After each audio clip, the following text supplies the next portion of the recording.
ನಮಸ್ಕಾರ ಸ್ನೇಹಿತರೆ. ಅಣ್ಣಾಮಲೈ ಬಿಜೆಪಿಯಿಂದ ಹೊರಬಂದಿಲ್ಲ. ಅವರು ಸಲ್ಲಿಸಿರುವಂತಹ ರಾಜೀನಾಮೆ ಕೂಡ ಅಂಗೀಕಾರ ಆಗೋದಿಲ್ಲ. ಅಣ್ಣಾಮಲೈ ಬಿಜೆಪಿಯನ್ನ ತೊರೆದಿದ್ದಾರೆ ಅಂತ ಹೇಳಿ 2 ದಿನಗಳಿಂದ ಸುದ್ದಿ ಹೋರಾಡ್ತಾ ಇತ್ತು. ನಿನ್ನೆ ಅಣ್ಣಾಮಲೈ ಅವರು ದೆಹಲಿಗೆ ತೆರಳಿ ನಿತಿನ್ ನವೀನ್ ರವರಿಗೆ 5 ಪುಟಗಳ ರಾಜೀನಾಮೆ ಪತ್ರವನ್ನು ಸಲ್ಲಿಸಿದರು. ನಿತಿನ್ ನವೀನ್ ಅವರ ಜೊತೆ 1.5 ಗಂಟೆಗಳ ಕಾಲ ಚರ್ಚೆ ಆಯಿತು. ನಿತಿನ್ ನವೀನ್ ಕನ್ವಿನ್ಸ್ ಮಾಡ್ಲಿಕ್ಕೆ ನೋಡಿದ್ರು, ಆದರೂ ಕೂಡ ಅಣ್ಣಾಮಲೈ ಒಪ್ಪಲಿಲ್ಲ. ಬಳಿಕ ಅಮಿತ್ ಶಾರೊಂದಿಗೆ ಅಣ್ಣಾಮಲೈ ಚರ್ಚೆಯನ್ನು ಮಾಡಿದ್ರು. 2 ದಿನಗಳ ಕಾಲ ನೀವು ದೆಹಲಿಯಲ್ಲೇ ಇರಬೇಕು ಅಂತೇಳಿ ಅಮಿತ್ ಶಾ ಸೂಚನೆಯನ್ನು ಕೊಟ್ಟರು. ತಮಿಳುನಾಡಿನ ಪ್ರಸ್ತುತ ಬಿಜೆಪಿ ರಾಜ್ಯಾಧ್ಯಕ್ಷ ನಯನನ್ ನಾಗೇಂದ್ರನನ್ನ ಅರ್ಜೆಂಟಾಗಿ ನೀವು ದೆಹಲಿಗೆ ಬರಬೇಕು ಅಂತ ಹೇಳಿದ್ರು. ನಯನನ್ ನಾಗೇಂದ್ರ ನಿನ್ನೆ ಅರ್ಜೆಂಟಾಗಿ ತಮಿಳುನಾಡಿನಿಂದ ಫ್ಲೈಟ್ ಹತ್ಕೊಂಡು ದೆಹಲಿಗೆ ತಲುಪಿದ್ರು. 2 ದಿನಗಳ ಕಾಲ ಅಣ್ಣಾಮಲೈ ದೆಹಲಿಯಲ್ಲೇ ಉಳಿದುಕೊಳ್ತಾರೆ. ಆದರೆ ಒಂದಂತೂ ನಿಶ್ಚಿತ ಆಗ್ತಾ ಇದೆ, ಅಣ್ಣಾಮಲೈ ಸಲ್ಲಿಸಿರುವ ರಾಜೀನಾಮೆ ಅಂಗೀಕಾರ ಆಗೋದಿಲ್ಲ. ಜೊತೆಗೆ ಅಣ್ಣಾಮಲೈ ಬಿಜೆಪಿಯಿಂದಲೂ ಕೂಡ ಹೊರಬರೋದಿಲ್ಲ. ಅಣ್ಣಾಮಲೈ ಕೇಂದ್ರ ಸಚಿವರಾಗ್ತಾರ?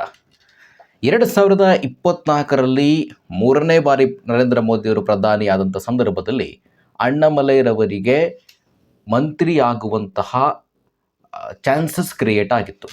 ಸೋತಿದ್ರು 2023ರಲ್ಲಿ ತಮಿಳುನಾಡನ್ನ.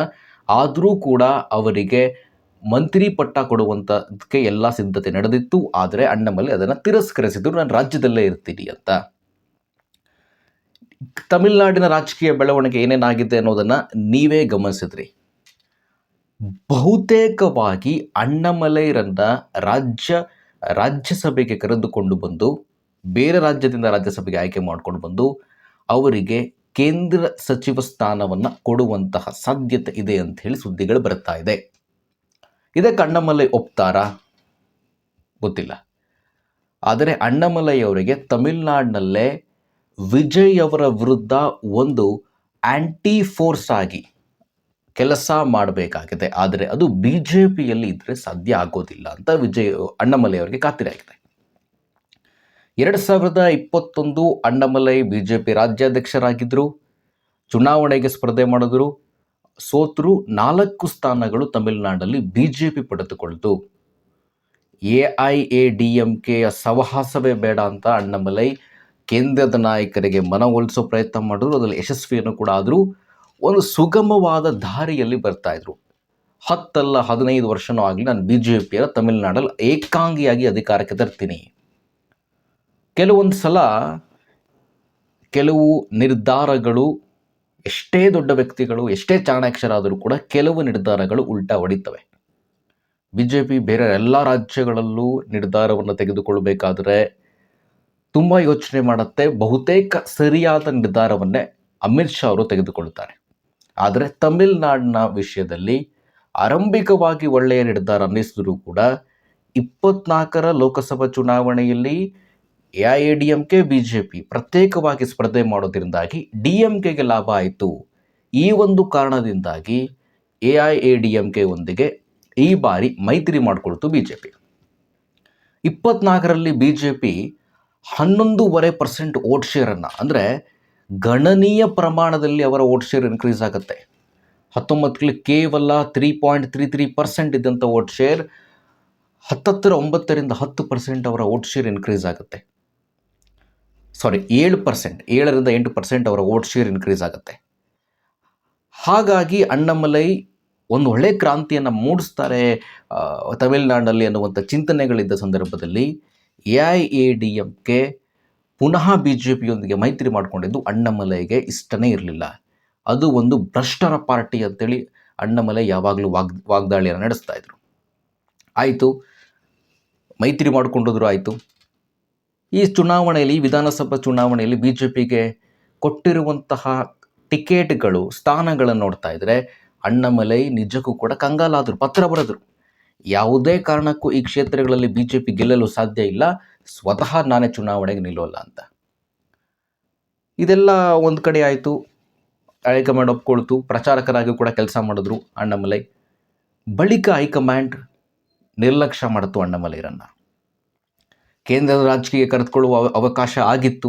ಈಗ ಹೇಳ್ತಾ ಇದ್ದಾರೆ. ಬಟ್ ಆಗಲೇ ಮಾಡಿದರೆ ಇದು ಅಣ್ಣಾಮಲೈ ಅವರಿಗೆ ಒಂದು ಗೌರವ ಸೂಚಕವಾಗಿರ್ತಿತ್ತು. ಆಗಲೂ ಕೂಡ ಈ ನಿರ್ಧಾರವನ್ನು ತೆಗೆದುಕೊಂಡಿಲ್ಲ. ಮೌನಕ್ಕೆ ಶರಣಾಗ್ಬಿಟ್ರು ಅಮಿತ್ ಶಾ ತಮಿಳುನಾಡು ವಿಚಾರಕ್ಕೆ ಸಂಬಂಧಪಟ್ಟಂತೆ. ಹಾಗಾಗಿ ಅಣ್ಣಾಮಲೈ ಒಂದು ಈ ತಮಿಳುನಾಡಿನಲ್ಲಿ ದ್ರಾವಿಡ ಪಕ್ಷಗಳನ್ನು ಹೊರತುಪಡಿಸಿ ಒಂದು ಪೊಲಿಟಿಕಲ್ ಮೂಮೆಂಟನ್ನು ಶುರು ಮಾಡಲಿಕ್ಕೆ ಹೊರಟಿದ್ರು. ಅಂದರೆ ಪೊಲಿಟಿಕಲ್ ಪಾರ್ಟಿಯನ್ನು ಈಗ ಶುರು ಮಾಡ್ತಾ ಇಲ್ಲ, ಅವರು ಪೊಲಿಟಿಕಲ್ ಮೂಮೆಂಟನ್ನು ಶುರು ಮಾಡೋದ್ರ ಬಗ್ಗೆ ಚರ್ಚೆ ನಡೆಸ್ತಾ ಇದ್ರು. ಹಾಗೆ ರಾಜೀನಾಮೆ ನಿರ್ಧಾರವನ್ನು ಕೂಡ ಮಾಡಿದರು. ರಾಜೀನಾಮೆಯನ್ನು ಪತ್ರವನ್ನು ಕೂಡ BJP ರಾಷ್ಟ್ರೀಯ ಅಧ್ಯಕ್ಷರಿಗೆ ಸಲ್ಲಿಸಿದರು.